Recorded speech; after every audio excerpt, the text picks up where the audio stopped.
Olá, boa noite a todas e todos. É um prazer estar aqui com vocês novamente.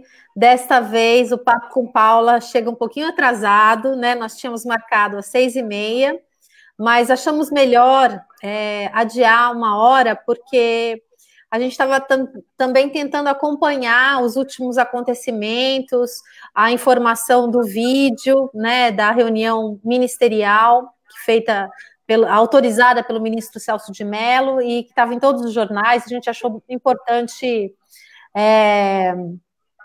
se atualizar. E eu não tive como fazer isso antes, porque hoje eu estava de plantão na prefeitura, trabalhei o dia todo, vim correndo para cá e aí conversando com a Luísa, ele falou: Paula, melhor, porque está todo mundo assistindo esse vídeo, ninguém vai ter tempo de nos assistir, então é melhor a gente atrasar um pouquinho antes de começar. Mas é um prazer estar aqui, então deixa eu dar as boas-vindas para o Aloísio, meu amigo, Aloísio PB, depois você explica aí para o público o que é PB, mas o Aloísio é um servidor público, meu colega, trabalha atualmente na farmácia do Pronto-Socorro Central, e eu convidei justamente para a gente falar sobre as perspectivas, né, os desafios e as perspectivas dessa crise sanitária para a nossa cidade de Cubatão. Nós sabemos que nós estamos vivendo um momento muito crítico, né? Nosso sistema já entrou em colapso, desde ontem não tem mais vagas em UTIs na nossa cidade, e o prefeito prometeu mais 43 vagas, 10 de UTI e 33 de enfermaria, que a gente até agora não viu.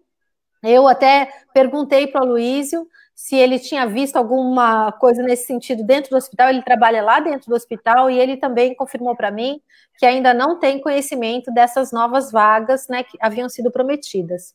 Então, é uma situação muito difícil, e tanto no município quanto no nível federal, né, Aloísio? Eu acho que para a gente começar a conversar, eu acho que a gente tem que falar desse vídeo, não dá para não falar, porque, assim, o que ele revelou é que a equipe ministerial, esse governo, não é um bando de gente assim sem qualificação, desqualificadas. No meio de uma pandemia como essa, você vê 2 horas de reunião e nada foi discutido para enfrentamento da pandemia. Só ficaram falando mal uns dos outros, das instituições, comprometendo tudo. Então, eu estou assim até agora meio chocada, eu não acredito que... Eu trabalhei, você sabe, né, na presidência da República, muitos anos, participei de muitas reuniões ministeriais, e eu nunca vi uma situação como essa que eu acabei de presenciar nos vídeos. O que você achou, Aloísio? Começa dando boas noites, eu sei que até falei demais, desculpa. Boa noite, Paula, é um prazer muito grande estar de novo a gente tentando fazer com que as pessoas entendam que a cidade, o país, o estado só vai melhorar quando tivermos político com vontade, com garra para fazer com que as coisas mudem de verdade. E pelo que eu tenho visto da Paula, eu acho que a gente se conhece pessoalmente há pouco tempo, mas já tinha ouvido falar dela. Inclusive, trabalhei muito tempo com a mãe dela no hospital, a dona Eni, que mande um abraço para ela.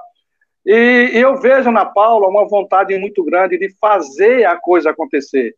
E a gente precisa de pessoas que têm essa necessidade, que têm essa força, essa gana. Por quê? Porque quando a gente ouve um político ou alguém que quer entrar na política e fala assim, eu quero ser prefeito, vereador, deputado, mas não quero ser político. Aí eu falo para essa pessoa, gente, então você vai procurar outra coisa para fazer, porque na política a pessoa tem que ser político.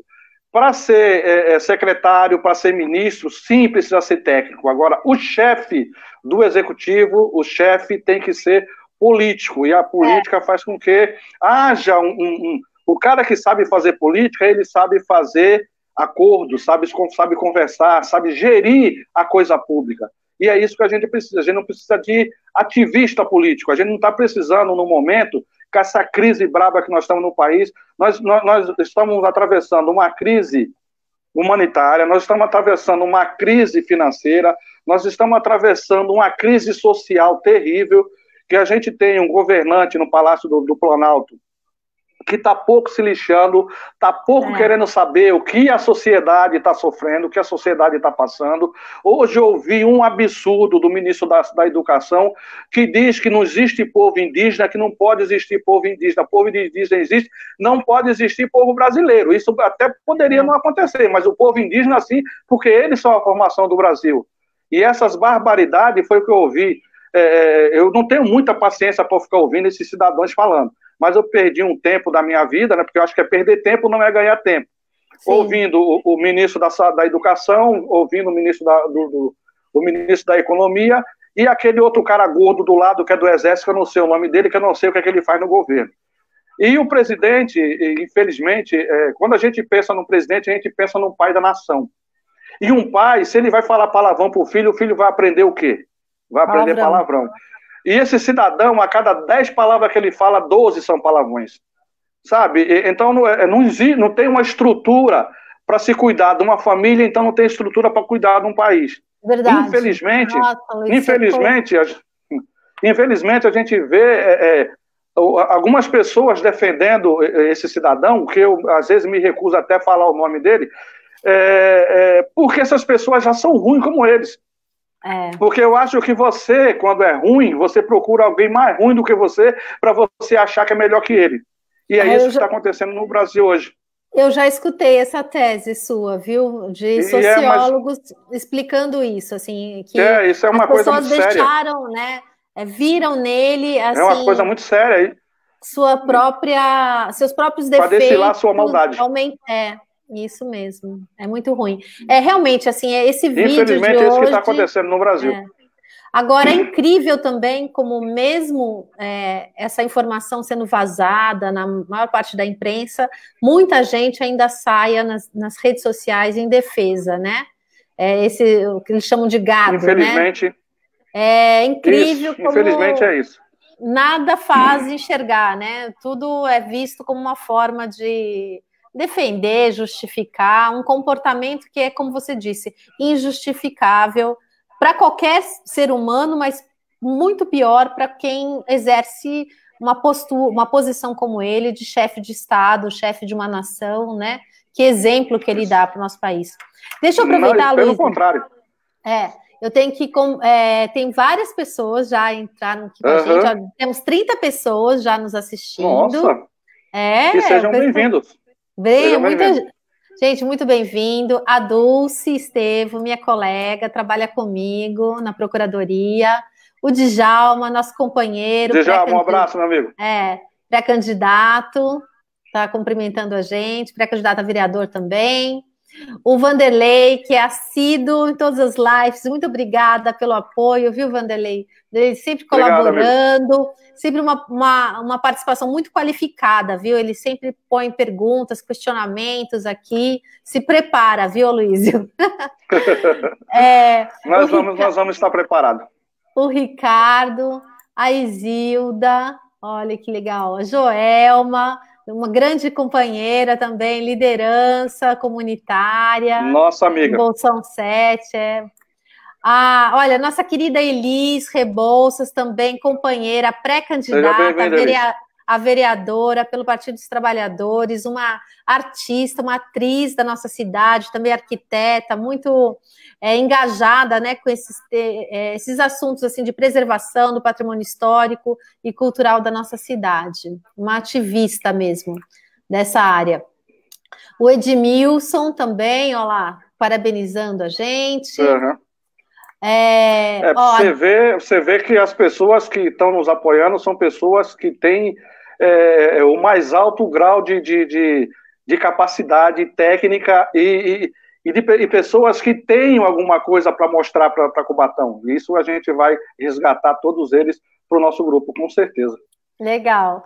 Então, a Dulce já começou aqui colocando um comentário dela, né, sobre o que você falou, né, do perfil do político, né, que ele precisa ser um gestor, tem que saber ouvir e tem que ter uma visão de futuro, não pode ser uma pessoa imediatista, né? Eu acho que isso falta mesmo, né?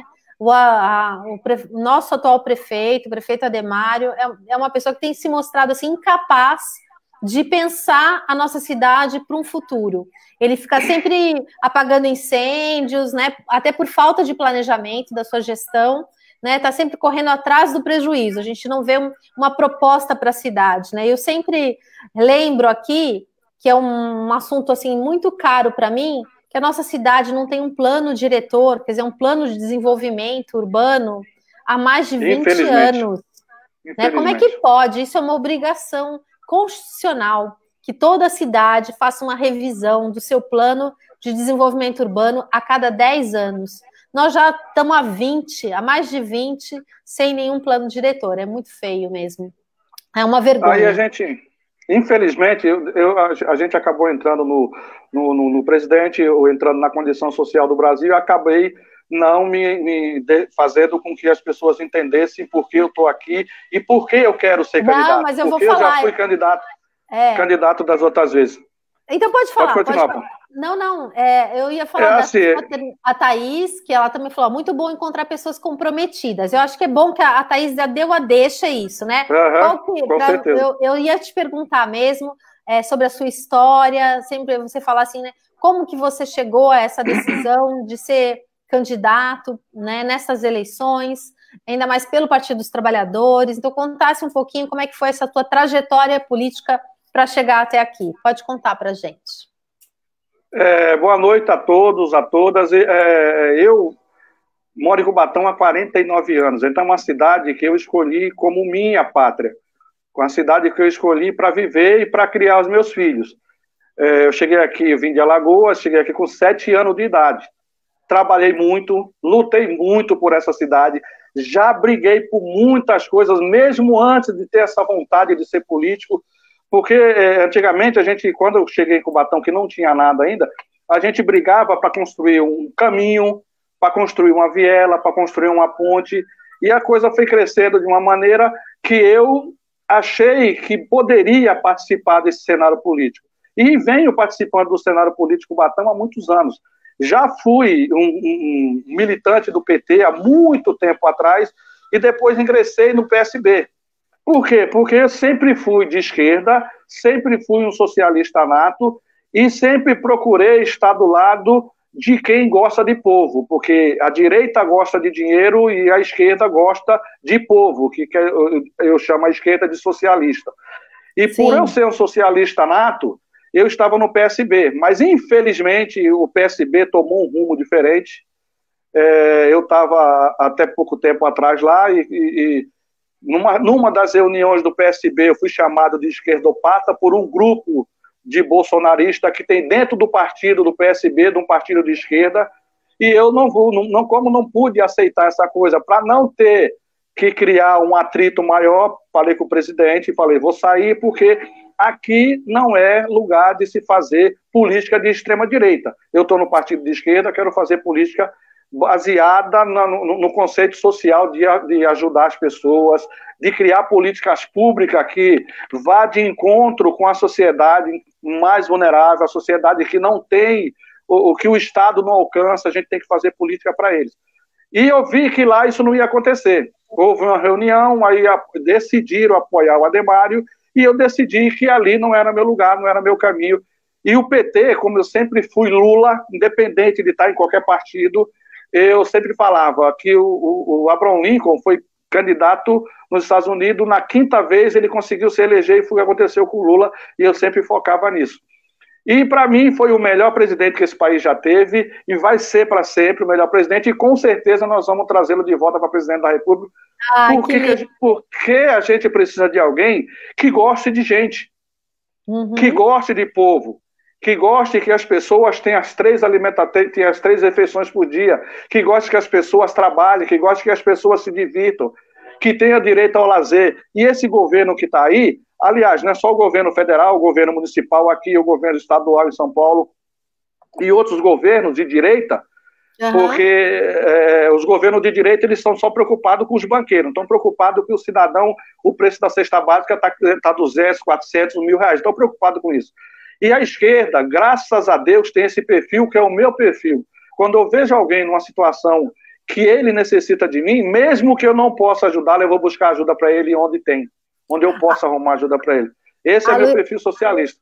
É verdade. Aloysio, deixa eu até confessar para você. Eu também, assim, namorei, antes de entrar para o PT, eu era muito fã do PSB, do Partido Socialista Brasileiro. Inclusive, quando eu fui fazer faculdade, né, eu passei no vestibular na USP, fui fazer faculdade no Largo São Francisco, em Direito, né?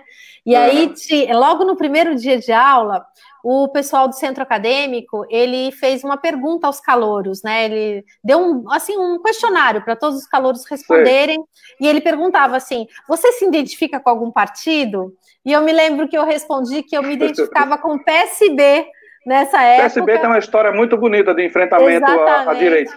Porque por conta de uma pessoa, sabe o Reinaldo, que hoje está no PT também, mas o professor Reinaldo aqui de Santos... pessoalmente eu não conheço. Ele é um professor de história. Quando eu fiz cursinho, né, com ele, e eu fiquei apaixonada por ele. Assim, ele é muito bom. Ele foi até depois, agora recentemente, foi candidato a vice-prefeito de Santos, né? Já pelo Partido dos Trabalhadores, mas aí por conta da influência dele, né, como professor, assim, que eu admirava, que era um líder do PSB na época, eu disse que era do PSB. Mas aí logo depois aí eu já na faculdade tinha um núcleo do PT, e aí eu comecei a militar. Nós temos uma linha mais ou menos parecida. E eu também lamento muito que o PSB... A gente tem pessoas ainda muito importantes que têm uma tradição socialista, né, uma cultura socialista, mas, infelizmente, o PSB, principalmente aqui na região, tem sido dominado assim por pessoas que não têm nenhum compromisso ideológico. Seguindo um caminho totalmente errado, os princípios ideológicos do partido. Não é nem infelizmente. A gente respeita, né, Aloysio, a posição ideológica de cada um. Ninguém é obrigado a ser socialista. Mas se não é socialista, não fica no partido. Saia do partido. Saia do partido. Vai para outro partido, né? Foi essa contestação que eu fiz lá, mas eu vi que eu era voto vencido, já que eu sou voto vencido, não vou ficar aqui. E achei muito de bom grado que algumas pessoas já tinham me convidado, o Djalma já tinha me convidado, o Zé Carlos já tinha me convidado, outras pessoas, e eu resolvi vir para o grupo. Né? Então a gente está aqui agora, a gente vai lutar por uma cidade melhor, a gente vai lutar por melhores condições de vida da nossa população, porque, como eu falo, cheguei em Cubatão em 1972, a Cubatão não era a favela que é hoje.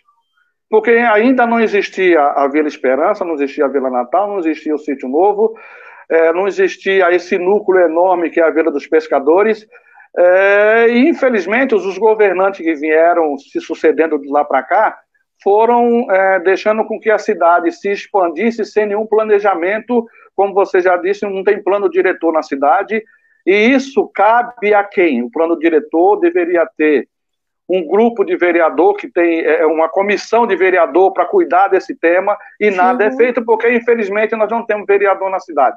Nós temos um grupo de pessoas que está assessorando o prefeito. Quer dizer, assessorando não sei o quê, porque não se faz nada. Infelizmente, eu não sei o que eles estão assessorando. Infelizmente, é assim que é. O que aconteceu em Cubatão, o que está acontecendo em Cubatão e que futuramente pode acontecer se a gente deixar com que esse cidadão se reeleja, é o caos total. Porque o governo começou batendo em servidor, tirando o direito de servidor, acabando com o hospital, acabando com a Cursan, mandando um monte de gente embora sem indenizá-los até hoje, enquanto amigos, ou até hoje. Aloysio, pelo amor de Deus, por que eu falei? Eu não sei, cara, sinceramente eu não sei. Por quê? Dinheiro a Prefeitura de Cubatão não pode dizer que não tem. É verdade. Porque a gente sabe muito bem que a arrecadação de Cubatão extrapola todos os municípios da Baixada Santista por renda per capita. Então não dá para dizer que Cubatão não tem dinheiro.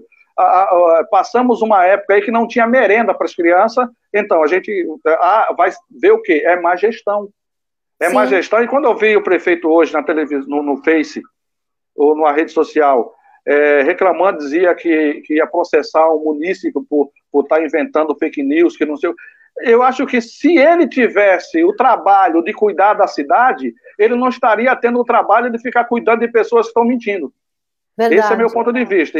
Não tenho nada contra a administração do PT, a administração de quem for que seja. Eu só acho que quem é eleito para cuidar do povo.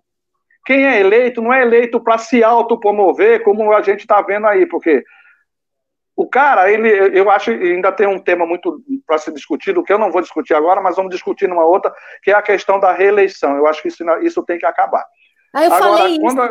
Eu falei isso na minha última live. Eu também acho que é um instituto assim que tem que acabar. Hoje, por exemplo, o comportamento, você analisa o comportamento dos prefeitos aqui da Baixada Santista. Os prefeitos que não são candidatos à reeleição, Santos e Praia Grande, não estão flexibilizando, estão incentivando isolamento social, entendeu? Estão fazendo o que é certo, tomando medidas para atender a população. Os que são candidatos, arranja sempre um motivo, né, para flexibilizar, e os números estão mostrando, as cidades que flexibilizaram estão aumentando o número de casos. Então, assim... Com certeza. Né? Claro que eu sou a favor do comércio, entendeu?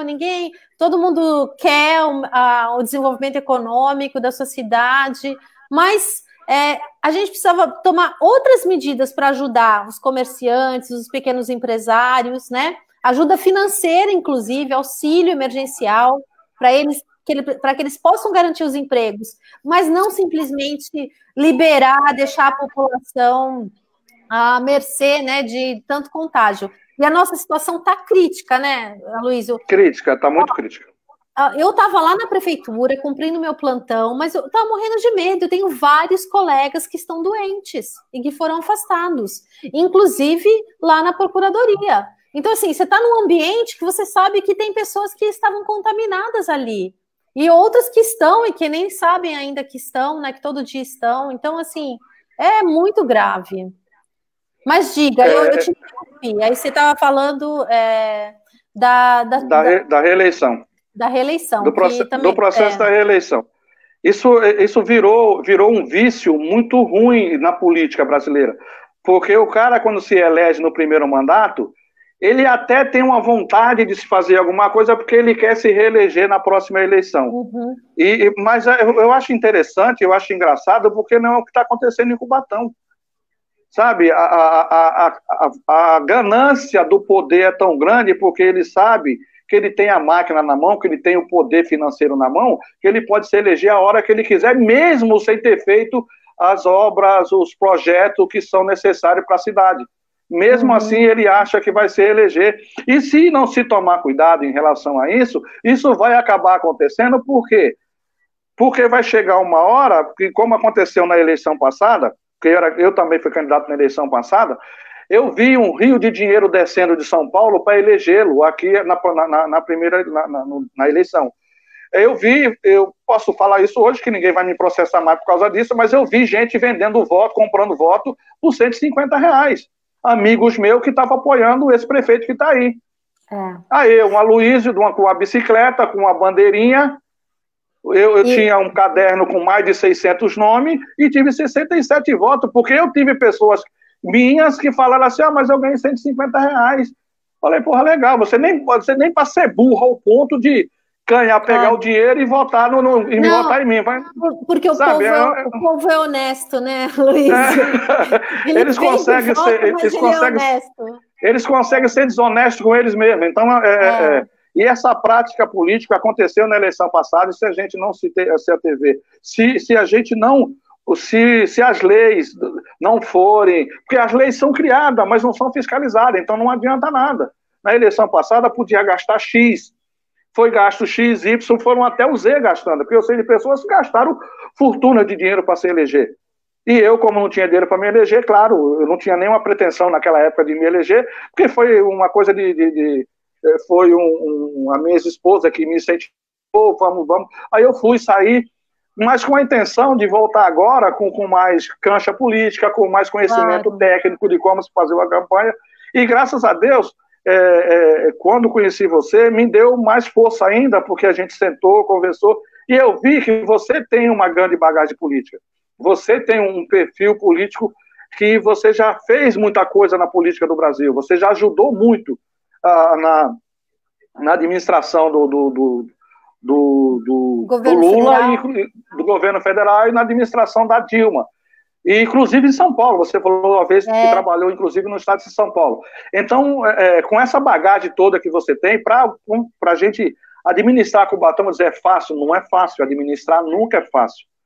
Porque administrar é uma responsabilidade muito grande, porque você vai ter que começar a fazer as coisas de baixo, começar pequeno para poder ser grande. Agora, as pessoas, os políticos que estão aí, eles nem querem começar nem grande nem pequeno, porque as obras que estavam aí continuam paradas, e o cara que está no poder, ele não pode fazer coisas inúteis, jogar dinheiro fora com coisas que não tem necessidade, não tem uma abrangência social. Por exemplo, eu estou vendo a reforma do caminho da Vila da Ilha da Ilha Caraguatá, claro, da Ilha Caraguatá. Lógico, é necessário mudança, transformações, mas não é uma obra de relevância para a cidade, gente.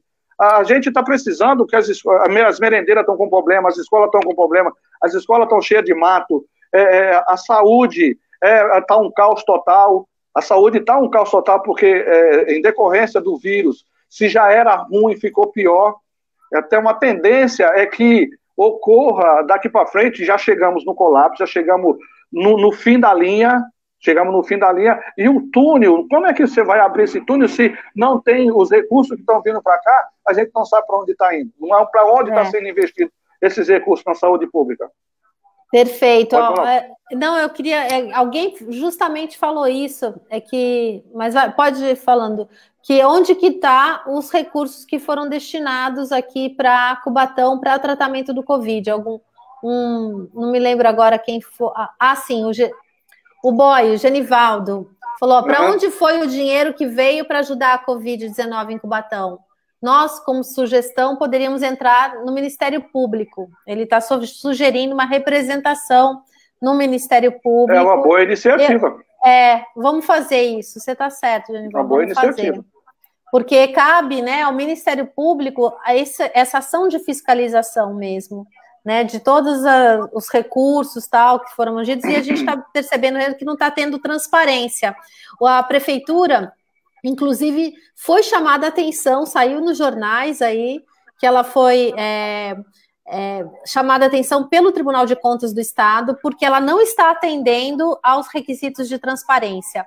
O Tribunal de Contas, né, que fiscaliza as ações do poder público, ele exige que todas as medidas do Covid eles estivessem no portal da transparência, né, públicas, para que as pessoas pudessem ter acesso, e até de maneira acessível, que elas pudessem entender aquilo que elas estão lendo. A prefeitura não coloca, e quando coloca, ela coloca de um jeito que nem eu entendo. Eu tenho que pedir ajuda. Se você é procuradora do município, eu não entendo, imagine nós leigos. Não entendo, porque ela fragmenta a informação para você não entender mesmo, né? Então, é uma pena, porque eu fiz esse decreto que regulamentou o portal da transparência no nosso município, e eu acho, assim, uma pena que a prefeitura não cumpra a sua própria regra, porque a regra para isso existe. Foi feita, né, foi editado o decreto estabelecendo como deveria ser passada, como as informações deveriam ser colocadas, e isso não está sendo feito. E o pessoal do tribunal está reclamando muito. Hoje mesmo eu soube que eu estava lá de reclamações por parte, né, do tribunal. Deixa eu mostrar aqui outras pessoas também, olha. Essa aqui eu já mostrei, né, do tribunal. Então, a Thaís também, gostaria que falasse sobre o trabalho de fortalecer a base dos partidos trabalhadores na comunidade, a população mais afetada por esse governo omisso e incompetente. Tá, vamos falar disso. Olha lá, Marcos Januário. Marcos, meu amigo, lá do Socorro. Um abraço, meu amigo. Que bom, Marcos. O João também, nosso companheiro do PT. Um abraço, João. Pré-candidato a vereador também aqui nos prestigiando, né, falando que é uma satisfação. Aí, aí, primo, boa noite. Helenice, sua prima, olha aí. Bacana. O João também, falando que está uma calamidade, né, nos últimos tempos. Esse aqui. Gostaria de falar a base de oposição. Como fortalecer a base para a oposição ao atual governo, especialmente nas comunidades. Tá, isso eu acho que eu já tinha. A Mônica também, que eu não citei ainda. A Mônica também, nossa colega, professora, diretora de escola, servidora pública. A gente tem uma turma de servidores públicos na nossa chapa para vereadores. A Mônica e o Aloísio são dois deles, entre outros. Franklin. Né? O professor Franklin, que já fez aqui a live comigo na terça-feira. Nós temos um grupo bom. Muito bom. E aí eu falei isso para o Lídio e falo também para você, Luiz. Os outros, né, já eram pessoas assim, militantes do Partido dos Trabalhadores, já estavam no partido com a gente há muito tempo, mas você e o Lídio entraram na janela, né, de oportunidade mesmo partidária, né, que permitia a mudança de partido. Vocês saíram de outros partidos e vieram para o PT. E eu sou testemunha. Por que vocês vieram? Vocês vieram sem pedir nada, sabe? Eu quero falar isso aos quatro ventos, porque eu falei com muita gente, viu, Aloísio? Muita gente, e todo mundo para vir, para compor a chapa, me pedia isso e aquilo. Alguns, né, que eram petistas e saíram porque me pediram coisas, e eu falei, olha, eu não tenho nem para mim, eu não tenho como te oferecer nada, porque eu não tenho. E eu fiquei assim... emocionada, sabe? Porque você nem me conhecia, falou que você decidiu vir para o PT, para a chapa do PT, antes da gente conversar.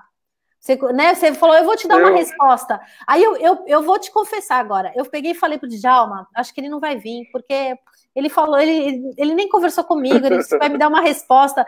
Aí quando você me deu uma resposta positiva, agora que eu falei que eu vamos conversar. Aí eu falei, nossa, esse cara é ponta firme mesmo. Eu até falei para o Djalma, fiquei impressionada com você, viu, Luiz? Muito obrigada pela confiança. Paulo. Olha, Paulo, eu tenho esse perfil que eu nasci assim, cresci assim, e eu não me vendo por nada, porque não existe dinheiro que me compre. Eu, quando vou fazer alguma coisa, eu nunca vou querer nada em troca. A única coisa que eu quero em troca é a satisfação que eu posso dar para as pessoas que me apoiam. E o meu legado de campanha, o que eu vou mostrar na campanha, é que eu não vou comprar ninguém para trabalhar para mim, não vou pagar ninguém para trabalhar para mim, porque eu falo para todas as pessoas que me conhecem, quando alguém quer ganhar alguma coisa do vereador, ele não está querendo eleger vereador para a cidade, está querendo eleger um vereador para ele. E isso eu jamais vou ser para ninguém. E eu ainda tenho até uma outra proposta que eu quero fazer, se um dia eu conseguir me eleger, que os meus cargos, que tem uns cargos dentro do gabinete, serão colocados no pátio para ser disputado com as pessoas que estão desempregadas na cidade.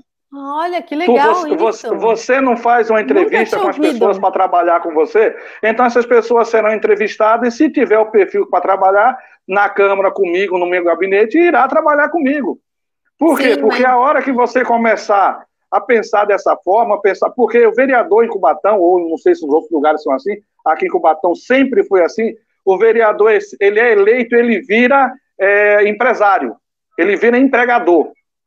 Hoje é uma disputa ferrenha na cidade, porque eu vou disputar a eleição com um cidadão que tem 350 cabos eleitoral pago pelo serviço público. Eu não sei de que forma que o TSE poderia interferir nisso. Porque eu acabei de conversar com uma pessoa, olha, eu posso apoiar você, posso fazer isso, posso fazer aquilo, mas eu não posso me dispor, me falar abertamente, porque um vereador empregou alguém meu. Sabe, isso é muito triste, isso é muito, porque aí você perde o princípio básico da democracia, que é a liberdade. Você ficou preso a essa pessoa, e essa pessoa ele já não tem mais compromisso com a cidade, ele tem compromisso só com esses 350 que ele elegeu, porque esses 350 vão eleger ele depois, e isso também tem que acabar. Vereador ficar 5, 6, 7 mandatos, isso tem que acabar, porque aí você fica pensando assim, será que não existem pessoas que pensem melhor que ele, ou que tenham ideias, que tenham projeto melhor que ele? Não, mas eles ficam atrelados ao governo, ficam essa grupo de apoio, que eu acho que isso, claro que eu acho que você tem que apoiar proposta, apoiar projeto, apoiar a administração, isso é você fazer campanha contra aquilo que você propôs na sua eleição, que é de trabalhar pelo povo, trabalhar pelo coletivo. Aí quando você é do grupo de apoio, o prefeito manda um projeto absurdo, vamos fazer uma escada até a Lua, e você vai ser obrigado a votar no projeto dele, porque você está no grupo de apoio dele e você tem 350 funcionários trabalhando para você na prefeitura. Sim. Sabe? Aí esse vereador perdeu o direito de lutar pela comunidade, de lutar por a cidade de Cubatão. Hoje nós temos uma cidade falida politicamente, uma cidade falida em política social, em política pública, a saúde, infelizmente. A gente ouve dizer que tá bom, que tá isso, que a gente fez um hospital aqui, fez um centro de especialidade maravilhoso aqui do lado. Mentira!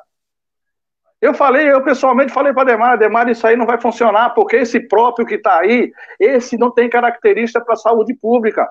O acesso é ruim, as acomodações são ruins, se acontecer um incêndio ali dentro, vai morrer todo mundo que não tem para onde ir. Por isso que o Ministério da Saúde ainda não deu o alvará de funcionamento. Só ele que não entende isso, só ele que não quer ver isso. Lógico, os equipamentos lá são equipamentos de primeiro mundo, são equipamentos essencialíssimos para a cidade, para todo mundo, que é uma cama hiperbárica. Quem não sabe o que é uma cama hiperbárica? É um equipamento que vai oxigenar o sangue de uma maneira mais efetiva, que vai fazer com que as infecções sejam tratadas com mais eficácia.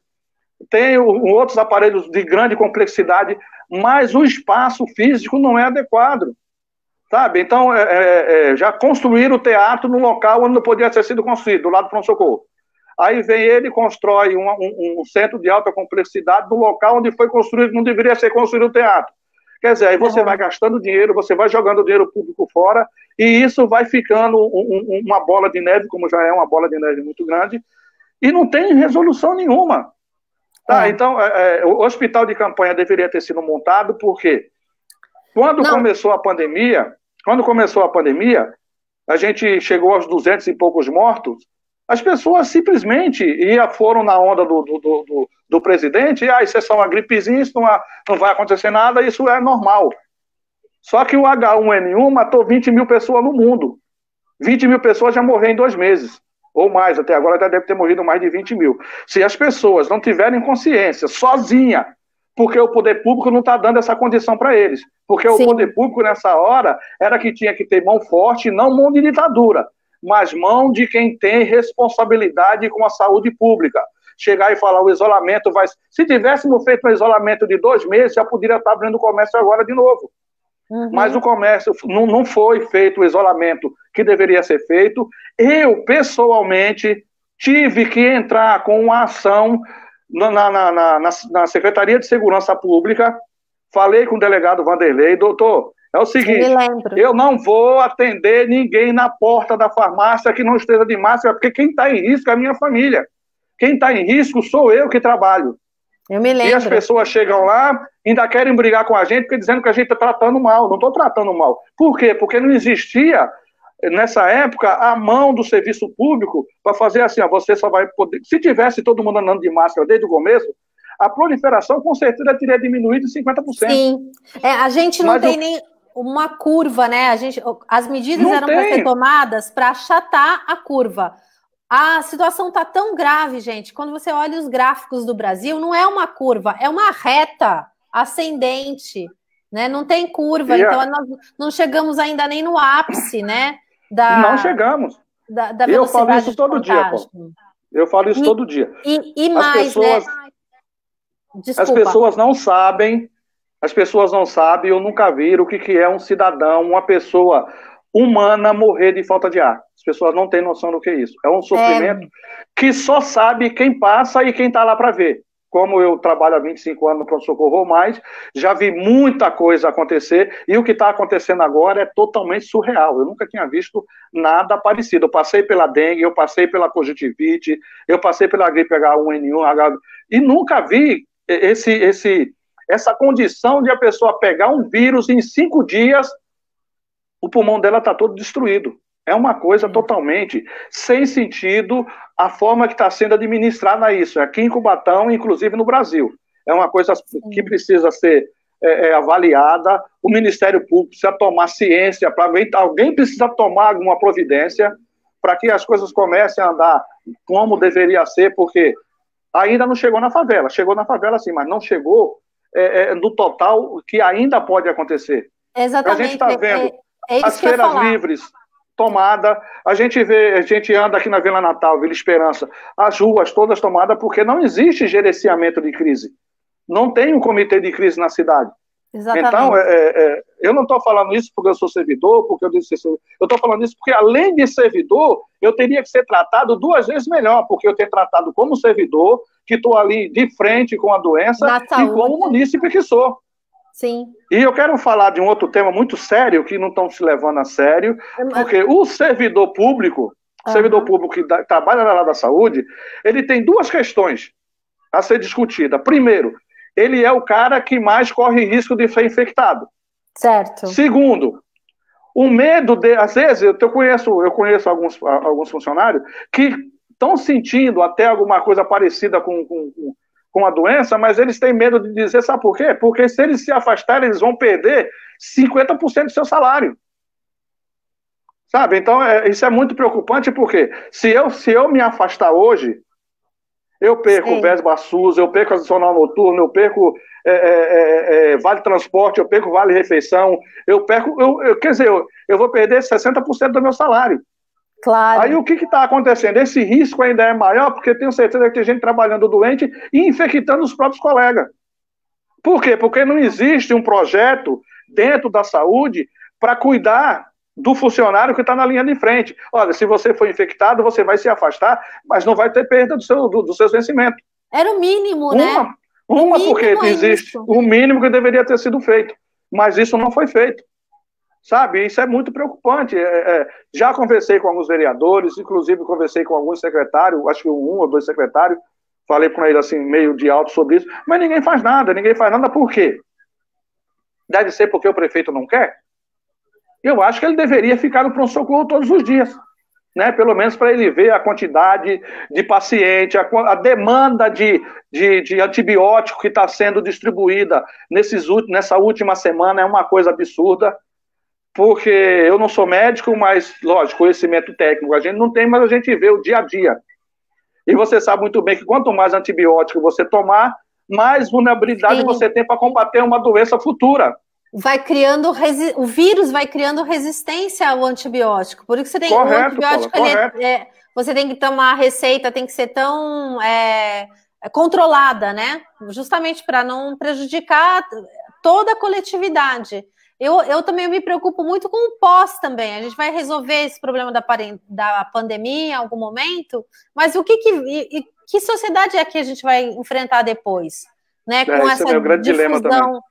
É muito preocupante. Deixa eu antes de passar para outro assunto, cumprimentar que tem várias pessoas participando aqui. Eu quero agradecer, nossa ex-prefeita, Márcia Rosa, já fez vários comentários te elogiando, Aloysio. Boa noite, Márcia. E ela está me pedindo aqui, olha, para eu assumir essa bandeira, para eu não deixar de fazer a representação Ministério Público de tudo isso que você está falando. Você tem toda a razão, Márcia, eu vou encaminhar isso sim para o Ministério Público. Deixa eu valorizar aqui, também, a gente já falou do Flank, né? Nosso também pré-candidato a vereador, né? Falando aqui do exemplo do João Dória, governador do estado, que paga o 17º pior salário da Federação para os Professores. O Lídio também, nosso pré-candidato. Olha aqui, todos os pré-candidatos estão aqui te prestigiando. Eu acho muito obrigado, galera. Acho isso muito bacana, porque mostra, assim, a união, né, da chapa. Tem muito partido aí que você vai e aí um tá disputando com o outro, brigando com o outro, e a gente conseguiu, graças a Deus, montar uma equipe muito bacana, que tem procurado se apoiar. A gente se reúne toda semana, né? Vai terminar essa live e a gente vai começar uma reunião virtual com todos os pré-candidatos para discutir a campanha, e é muito, muito bonito ver que todos estão aqui prestigiando você. A Soraya aqui também dando boa noite, o Djalma, preocupados são com os funcionários da saúde adoecerem. Deixa eu pegar aqui mais, que eu pulei aqui, o Fábio Inácio, querido também, Fábio, um abraço, meu querido. Secretário de Educação, secretário de Governo, foi nosso candidato a prefeito em mais de uma oportunidade, e ele também está nos parabenizando, você e a mim, os dois. Tá? Obrigado, Fábio. Ninguém que fica... Olha aqui, ó. Eu tenho uma amiga minha, coordenadora do projeto das promotoras legais populares, lá em São Vicente, que está acompanhando aqui a live. Obrigada, Mari, é um prazer ter você aqui. E ela está falando que é isso mesmo, né? Que as pessoas não estão acreditando no isolamento. E ela disse já em outra mensagem que lá em São Vicente está a mesma coisa, infelizmente. E é o que a gente já falou, né, Luiz? O que tem em comum Cubatão e São Vicente? Os prefeitos são candidatos à reeleição, né? Pois é. Então, isso mostra muito, né? A Elis, nossa pré-candidata aqui, falando ó, que não podemos esquecer que o atual prefeito apoia o Bolsonaro. É isso mesmo. Eu acho que a gente tem que lançar uma campanha, fora Ademário, não é só fora Bolsonaro. Fora Bolsonaro e fora Ademário, porque assim, é insustentável. É insustentável. Agora, alguém já lançou alguma coisa parecida com isso, né? A gente tem que pegar essa linha e seguir esse raciocínio. Isso porque porque não adianta a gente querer fazer uma mudança no serviço público, querer fazer uma mudança na cidade, se a gente não começar, se a gente não apresentar projetos para que as pessoas entendam que a mudança é necessária, e eles vão acabar, já que está isso aí, deixa ficar, e a gente não pode deixar isso acontecer. Como está essa dificuldade da gente se reunir para fazer projeto de governo, criar condições para que as pessoas entendam que a mudança é necessária para que se criar uma nova perspectiva de a gente implementar o orçamento público do município de Cubatão, que esse dinheiro é dinheiro demais e nada é feito na cidade. A gente não tem uma grande obra, a gente não tem um atacarejo, a gente não tem condições nenhuma de oferecer para alguém que venha para Cubatão. Porque aqui a gente, como é uma cidade de passagem, as pessoas podiam passar aqui, se tivesse um shopping, se tivesse um atacarejo, passar aqui e gastar mais em Cubatão. Sim. E isso ia aumentar muito mais a renda. Mas por que ninguém quer investir em Cubatão? Por que os empresários não querem investir em Cubatão? A gente precisa ter essa resposta. É por causa da administração? Provavelmente sim. É preciso dar incentivo fiscal para grandes empresas? Claro que é preciso, porque você dando incentivo fiscal, você vai gerar emprego, gerando emprego você gera renda, e gerando renda você vai criar essa roda viva, e a cidade, infelizmente, que já foi a cidade com o maior número de empresas que produzia todos os tipos de insumo, e hoje praticamente está estagnada. A cidade está estagnada por quê? Porque o poder público não assessora essas empresas da forma que deveria assessorar. Porque não adianta você querer ter um estado onde você não dá condições para quem oferece emprego trabalhar. Claro. E Cubatão, infelizmente, não está fazendo isso. Não existe política pública na área industrial, não existe política pública na área social, não existe política pública na área de saúde, educação e cultura e lazer. Isso fugiu totalmente do contexto de cidade.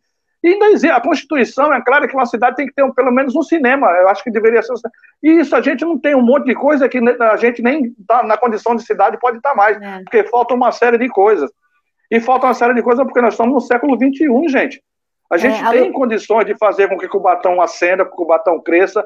E com essas pessoas que a gente está conversando, com essas pessoas que a gente está lidando, que é a Paula, esse grupo de de pré-candidato a vereador, pessoas conscientes, pessoas boas, pessoas sem marca, sem vínculo com a maldade política, porque infelizmente no Brasil é uma maldade política muito grande, e que a gente precisa mudar isso com pessoas novas, com pessoas com pensamentos novos, pessoas que tenham realmente o objetivo de lutar pela cidade, e não apenas se enriquecer com o dito, eu sou vereador, eu sou estrela. Isso tem que acabar. Vereador é um funcionário público como eu ou como outro qualquer.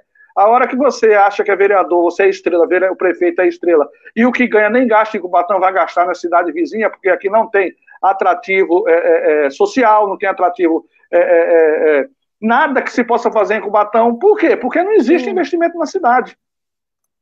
Então, a Márcia lembrou aqui bem que a gente tem que destacar isso, que o Ademário, ele entregou um hospital público para a iniciativa privada. Hoje, né, a maior parte dos leitos dentro desse hospital não servem à população mais carente, servem a quem pode pagar um plano de saúde.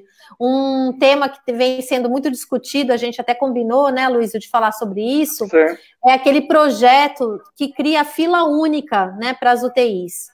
Você mesmo estava falando comigo que acha muito injusto, né, essa disputa, porque o poder, um privado, né, quando ele precisa de leito, se tem leito SUS, ele ocupa, mas o inverso não acontece, né? Aquela pessoa que vem pelo SUS não tem direito a ocupar a vaga do setor privado. Então, é bem importante, existe um projeto de lei, que é o 2176, que está tramitando na Câmara, e a Márcia, inclusive, tem defendido muito isso, tem falado muito isso nas lives, que eu vejo ela participando, defendendo a fila única para a UTI. Eu acho que nós chegamos numa situação que a gente tem que mesmo defender isso, inclusive na nossa cidade, porque, como você sabe, né, não tem mais leito para SUS, né?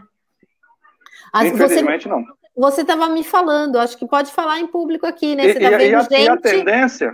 E a tendência realmente é piorar... Na enfermaria. A tendência realmente é piorar muito, porque esses dias tinha 3 pessoas entubadas na sala de emergência, e se está entubado na sala de emergência, obviamente porque não tem vaga na UTI. Sim. E já vi casos de pessoas com respirador, com tubo de oxigênio no corredor, com catete de O2 para melhorar a respiração. Por quê? Porque faltou planejamento.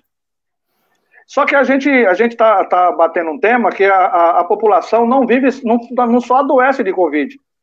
Tem um infarto, tem a gripe H1N1, que nós estamos chegando no verão, a tendência é aumentar muito mais, tem a dengue, tem uma série de coisas que as pessoas têm os acidentes, porque a gente tem uma via, a gente mora dentro do entroncamento de vias, os acidentes acontecem constantemente, e essas pessoas, além disso, ainda vão lá no pronto-socorro para ser tratado de uma outra infecção e pode sair de lá com coronavírus.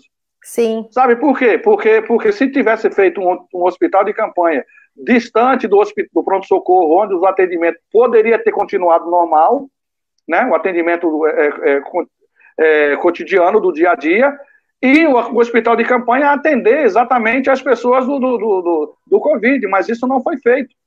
O que foi criado foi aquela carreta colocada lá na frente, com as pessoas há poucos dias atrás tomando chuva sereno, né? E a pessoa vai lá com um resfriado e volta com uma pneumonia, porque o cara 3 horas da manhã já fica complicado de ver. Deixa eu aproveitar e vou comentar, porque a Joelma me ligou ontem e estava conversando sobre isso. O pai dela, né, tá com suspeita, ela foi levar até a carreta, e assim, ela falou que o atendimento, os profissionais de saúde são maravilhosos, estão fazendo das tripas coração para atender todo mundo, mas que a estrutura é péssima, é apertado, é pequeno, lá fora, né, desumano. Desumano. Ela falou. Desumano. E que assim, o pai dela, né, recebeu o atendimento, mas ela mesma não pôde acompanhá-lo, porque ela não tinha nem como entrar junto com ele na carreta, não cabia os profissionais e as pessoas que estavam sendo atendidas. E assim, né, e o prefeito está gastando horrores naquela carreta. Não está gastando pouco dinheiro, não, é um aluguel, né? Ou seja, não vai ficar nada, é um investimento que está sendo jogado fora, dinheiro que está sendo jogado fora da cidade. Poderia estar equipando melhor o hospital, leito SUS, ou, como você falou, né, um hospital de campanha. Ele disse, mas não, primeiro, o problema, eu acho, do prefeito é que ele não admite o problema, né? Ele fala que não existe o problema, que nós estamos bem, que está tudo certo. Então, assim, só na hora que as mortes começarem a surgir, que ele não vai poder mais esconder, né, a realidade da população. A realidade é essa que você mencionou. O número de casos é crescente e agora que está chegando nas comunidades de Cubatão. Eu fiz um post, inclusive aproveitei um mapa que foi feito pelo Bruno, lá da Vila Noel, meu amigo, meu apoiador, que está me ajudando a fazer essas imagens lindas, porque eu não tenho essa capacidade, mas o Bruninho tem. E ele mostrou bem nos mapas, né, como que agora que os casos começam a chegar na Vila dos Pescadores, na Vila Esperança, e a gente sabe, por todas as estatísticas científicas, que existe uma subnotificação. Eu li uma matéria na Tribuna que fala que para cada um caso notificado, tem 10 que não foram notificados. Então, esse número é 10 vezes maior, né? Se nós estamos falando hoje em 400 casos em Cubatão, na verdade são 4.000, né? A gente só não está querendo ver, né? Isso é um problema muito sério, porque quando você tem uma subnotificação, você deixa esse paciente que está cometido da Covid espalhar o vírus, porque nem ele tem consciência do que está acontecendo com ele. Uhum. Porque quem tinha a obrigação de fazer ele ficar no isolamento é o Estado. Sim. E, infelizmente, a administração municipal de Cubatão, ela está seguindo o mesmo passo que segue o Bolsonaro. Eu não acredito, isso não é verdade, isso não é realidade. E não é verdade. A realidade é que as pessoas estão doentes, que as pessoas estão morrendo. Perdemos um motorista, um grande cara, acabamos de perder o Totó, um grande cara da CMT, já perdemos um técnico de gesso, e vamos perder mais gente. Infelizmente, nós vamos perder mais gente, né? Que a gente conhece, por causa da ineficiência do Estado e a falta de capacidade de gerir o problema.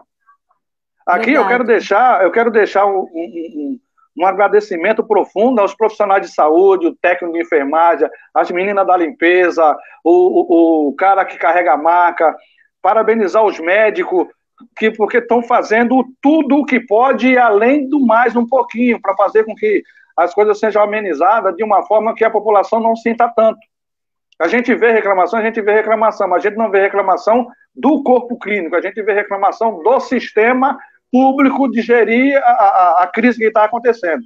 Parabéns a todos, eu acho que o empenho que os profissionais de saúde estão tendo é muito maior do que eu já vi esses 25 anos que eu trabalho no pronto-socorro. E eu quero deixar isso bem claro, que precisava que o poder público tivesse um olhar mais clínico, um olhar mais generoso para quem trabalha na área da saúde, porque além de trabalhar lá, ele pode trazer o vírus para casa e contaminar a esposa, filhos, e isso causar um grande problema para a sua vida financeira e sua vida social. Cuidado, não está tendo. A gente não tem uma câmara de descompressão, a gente não tem. Os equipamentos, os EPIs, chegaram em boa quantidade, com boa qualidade, isso. Eu não sou uma pessoa que eu nego o que acontece. Mas no hospital, porque os agentes de saúde, eles não receberam corretamente esses equipamentos. Pelo menos o pessoal da equipe de pronto-socorro estão recebendo os equipamentos que estão chegando praticamente não está faltando EPI para o pessoal de enfermagem e médico. Mas não é só isso, a necessidade não é só essa. Precisava de uma câmara de descompressão para quando você saísse, você se higienizar e vir embora para casa. Você estaria totalmente salvo? Não, mas você mataria pelo menos uma grande porcentagem do vírus que viesse estar na sua roupa, na sua mão, no seu... Mas isso não foi feito até agora. Acho que tem uma casinha lá em frente do hospital, mas isso precisava fazer no pronto-socorro também, mas nada disso foi feito ainda. Sim. Então a gente pede que o poder público tenha consciência de que o que o servidor público tem para oferecer à população é satisfação de prestar um bom atendimento. Aí, quando o servidor público tem um mau atendimento pela parte que é a parte gestora do sistema público, como é que esse funcionário vai dar um bom atendimento se ele está sendo maltratado? Se ele está sendo tratado de uma forma desigual, uma forma desumana? Porque o único objetivo eu quis ser servidor público porque eu ia atender as pessoas. E eu faço isso há 34 anos na prefeitura. Certo. E faço isso com todo o carinho, com todo o prazer do mundo em atender as pessoas. Fico muito chateado quando alguém vai lá que eu vejo que não tem necessidade, não pode comprar um remédio e sai de lá com a cara triste porque não tem o remédio, eu fico muito triste. Eu já tive épocas no pronto-socorro que eu ia comprar remédio com meu dinheiro, já fiz isso, não foi uma vez, nem duas, nem três, já fiz isso outras vezes. Que não é o caso agora, porque quanto todo ano o Cubatão bate recorde de arrecadação. E todo ano a gente ouve a mesma coisa, que o Cubatão não tem dinheiro. Então, sinceramente, eu não consigo entender o que é gestão pública. Eu sou formado sou um gestor ambiental e gostaria muito também um dia de sentar e conversar sobre a questão ambiental na nossa cidade, que é uma coisa que esqueceram que existe meio ambiente em Cubatão. Esqueceram que Cubatão é uma cidade que vive encravada na Serra do Mar, e que nós temos mananciais, que nós temos rios, que nós temos mangues, que nós temos a Serra do Mar, que nós temos que cuidar, que já está acontecendo de novo. Os deslizamentos, eu já estou vendo umas clareiras na serra, isso precisa ser cuidado de novo, como foi feito em 82, 89, alguma coisa, não me lembro a data correta, e isso não está sendo feito. Então a cidade está abandonada de todas as maneiras. Infelizmente, A gente espera que nessa... Em várias áreas, não é só a gente espera que nessa próxima eleição que a gente tenha consciência de votar em alguém, que tenha um compromisso com a cidade, que tenha vontade de fazer com que os investimentos públicos sejam feitos na área da saúde, educação, cultura, lazer, porque uma cidade não é feita só de pronto-socorro, nem muito menos de saúde, é feita de um conjunto de coisas. Claro. Então a gente precisa de uma pessoa como você, Paula, tem essa bagagem toda. Você foi uma pessoa que assumiu essa responsabilidade de ser candidata, pré-candidata, com uma ganância, com uma força tão grande, que faz com que a gente se empenhe muito mais em fazer com que isso aconteça. Ah, valeu, eu sinceramente, às vezes, eu não preciso ficar jogando confete, porque eu vejo o seu empenho, a sua dedicação todos os dias. Todo dia que eu entro, você tem uma coisa nova para mostrar, você tem alguma coisa nova para fazer, você tem alguma coisa nova para criar, e é disso que a gente precisa. A gente precisa de político que tenha e que seja ativo, que queira mudança, que queira fazer com que a coisa realmente aconteça, e eu tenho certeza que essa pessoa chama-se Paula Ravanelli, que a gente vai eleger na próxima eleição, que eu não sei quando vai ser, mas terá eleição sim, a gente vai eleger a Paula Ravanelli para prefeito. E com certeza o Aloysio também vai estar na luta aí. Ó, a Isilda falando para você falar do seu trabalho com as nascentes de Cubatão. Olha, obrigado, Isilda. A gente já está em 1 hora, você vê que o tempo passa muito rápido. Muito rápido, né? A ideia da live é só 1 hora. Então, a gente já vai se despedir, agradecer a participação de todos. Peço desculpas se não deu para eu mostrar todos os comentários, porque realmente teve muita gente hoje na sua live, você está bastante prestigiado, Aloysio. Obrigado, gente. Aqui, ó, todo servidor público tinha que ouvir isso. Arrasou, Aloysio. Realmente. Obrigado. O Luiz é um cara muito preparado e é um ótimo, representante nosso, servidores públicos. Eu conheci o Aloysio, ele sozinho, indo para frente da prefeitura, contestar aquela medida que não reconheceu a progressão da carreira para todos. Que reconheceu só para uma parte dos servidores, aqueles que eram concursados, e deixou o quadro complementar, quadro suplementar, pessoal que veio da fundação, todos de fora, por uma interpretação da lei que contraria a própria decisão judicial. Então, essa é uma briga judicial que ainda não está decidida. Que vamos continuar travando. Mas que o Aloysio foi, apesar sem apoio do sindicato, lá para frente sozinha, é isso que me chamou a atenção. Chamou a atenção do Partido dos Trabalhadores, e a gente falou, não, a gente precisa desse cara com a gente, e graças a Deus... Eu sou um cara que estou sempre tentando fazer com que as coisas aconteçam para todo mundo, porque se acontecer para mim, vai acontecer para todos. Eu acho que quem gosta de política, gosta disso. Porque a política, eu entrei na política porque eu queria mudar, não a minha vida, mudar a vida de muita gente. E a única forma de fazer isso é você se doando, você se dando. Você não tem medo de brigar, você não tem medo de lutar, você não tem medo de cara feia. Porque eu fui enxercalhado ali, cortaram o meu fio quando eu estava tentando falar, mas eu falei, não tem problema, amanhã eu volto, eu carrego a bateria da caixa, amanhã eu volto. E voltei, fiquei 3 dias. Não fui mais porque não adianta você ficar dando murro em ponta de faca, porque eu vi que meu recado foi dado. E o meu recado foi dado, e tanto que surgiu aí mais outras ações para que isso acontecesse. Agora, eu só queria, antes de terminar, só queria agradecer a Isilda por a lembrança. Eu fiz um trabalho na Serra do Mar sobre as nascentes em Cubatão, foi um trabalho para a universidade, eu pontuei várias nascentes em Cubatão. Eu tentei fazer um trabalho para mostrar a necessidade da preservação da Mata Atlântica, porque a preservação da Mata Atlântica, ela faz com que as nascentes que fazem os rios, que fazem os mangues, que fazem o manancial ser o que é hoje, com a preservação da Mata Atlântica. Se você não preservar a Mata Atlântica, você vai matar as nascentes. E você matando a nascente, você não vai ter água doce. E esse foi um trabalho que ela sempre falou, que foi um trabalho muito bem feito, e graças a Deus tive a felicidade de fazê-lo sozinho, subir o mato sozinho, com um celularzinho pequeno que eu tinha, mas fiz um trabalho brilhante, que deve estar gravado em algum lugar aí, qualquer dia eu mostro para as pessoas. Muito obrigado, Silvia. Legal, legal. Bom, então vamos nos despedindo.